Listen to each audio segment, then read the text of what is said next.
Do you want to know how to use defensive shots like the best players in the world?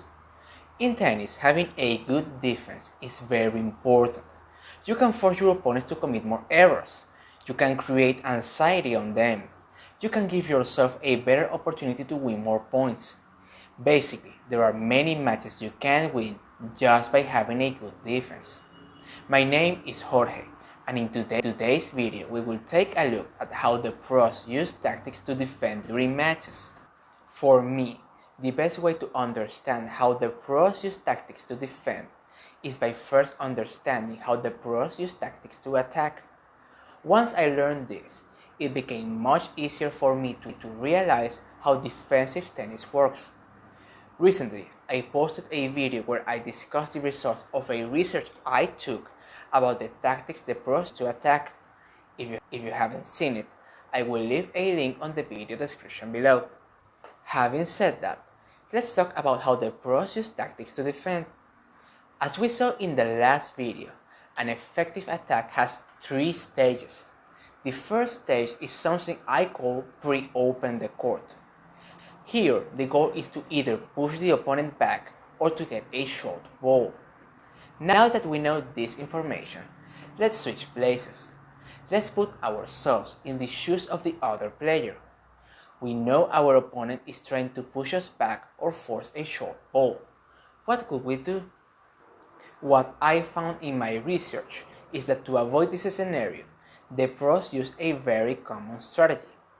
This strategy consists on using shots that weakens the opponent's attack.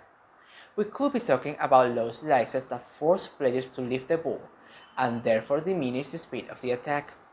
We could be talking about high topspin balls. We could be talking about shots that target a specific place on the court. The key of this strategy is to pay attention to the opponent. Players need to do some research about their opponents so they know which shots to use. Remember that every player is different. This means that the shots that weakens an attack can vary based on the opponent. Summing up, here the plan is simple. Don't allow the opponent to attack. A player won't have to defend if the opponent can't attack. As you might figure out, this strategy only works as long as the opponents are unable to hit the shot that allows them to start attacking. However, there will be moments when players won't be able to avoid this scenario. We could be talking about moments when opponents hit a big serve, a big return, or many other situations.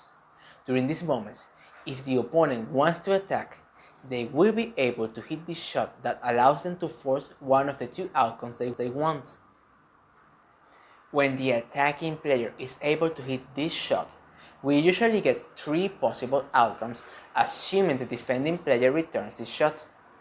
The first 2 outcomes are the ones we just talked about.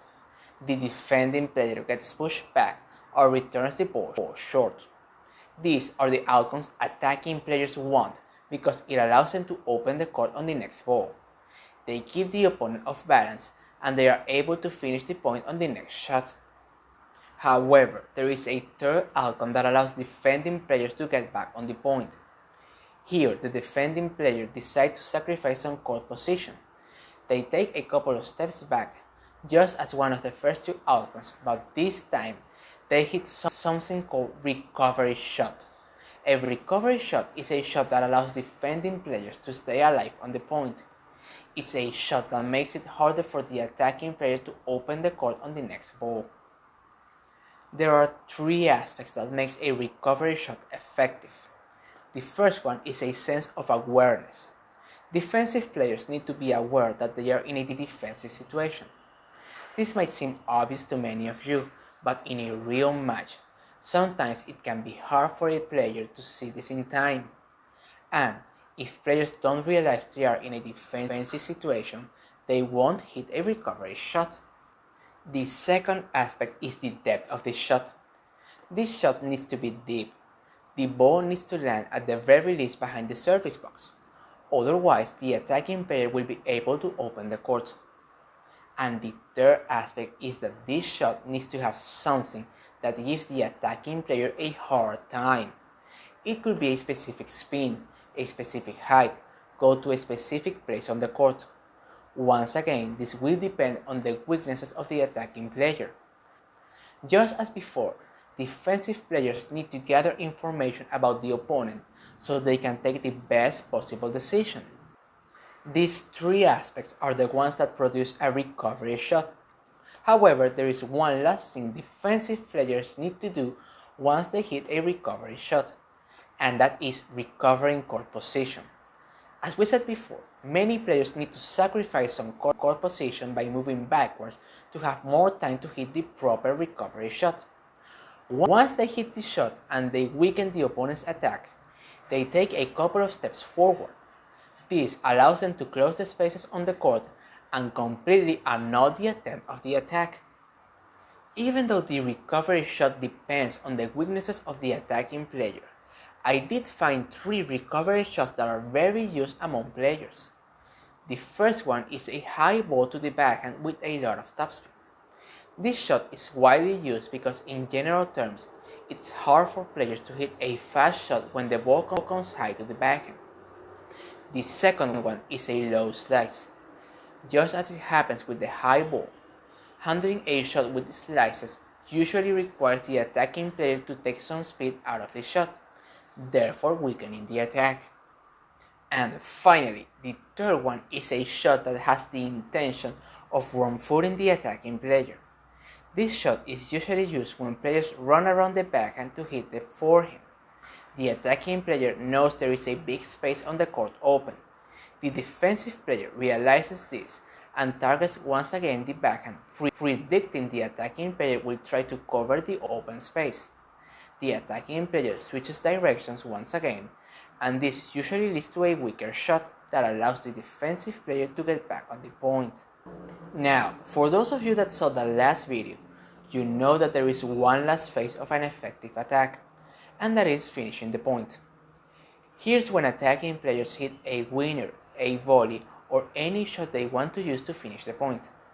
At this stage, the chances of defensive players winning the point are slim. They are in a very critical position and they don't have a lot of options available.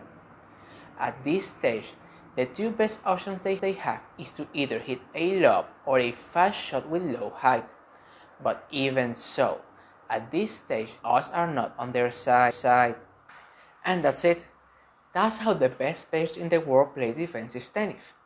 An effective attack has 3 stages, and for every stage there is a different strategy to defend and counter the attack.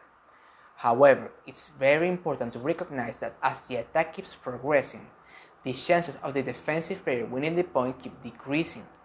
In other words, the best chances for defensive player to win a point are by stopping the attack at stage 1, and the worst chances are at stage 3. Having said all this, I would like to know your opinion about this analysis. Do you agree or do you disagree? Have you used these strategies during your matches? Please let me know in the comments section. Also, remember that I created a Facebook group for those of you that want to talk about strategies, share their experiences during their matches, or ask for advice. If you want to join the group, I will leave a link on the video description below. And if you want to see more videos like this in the future, subscribe to this channel and click the bell icon. Once again, my name is Jorge, thanks for watching, and I will see you on the next one.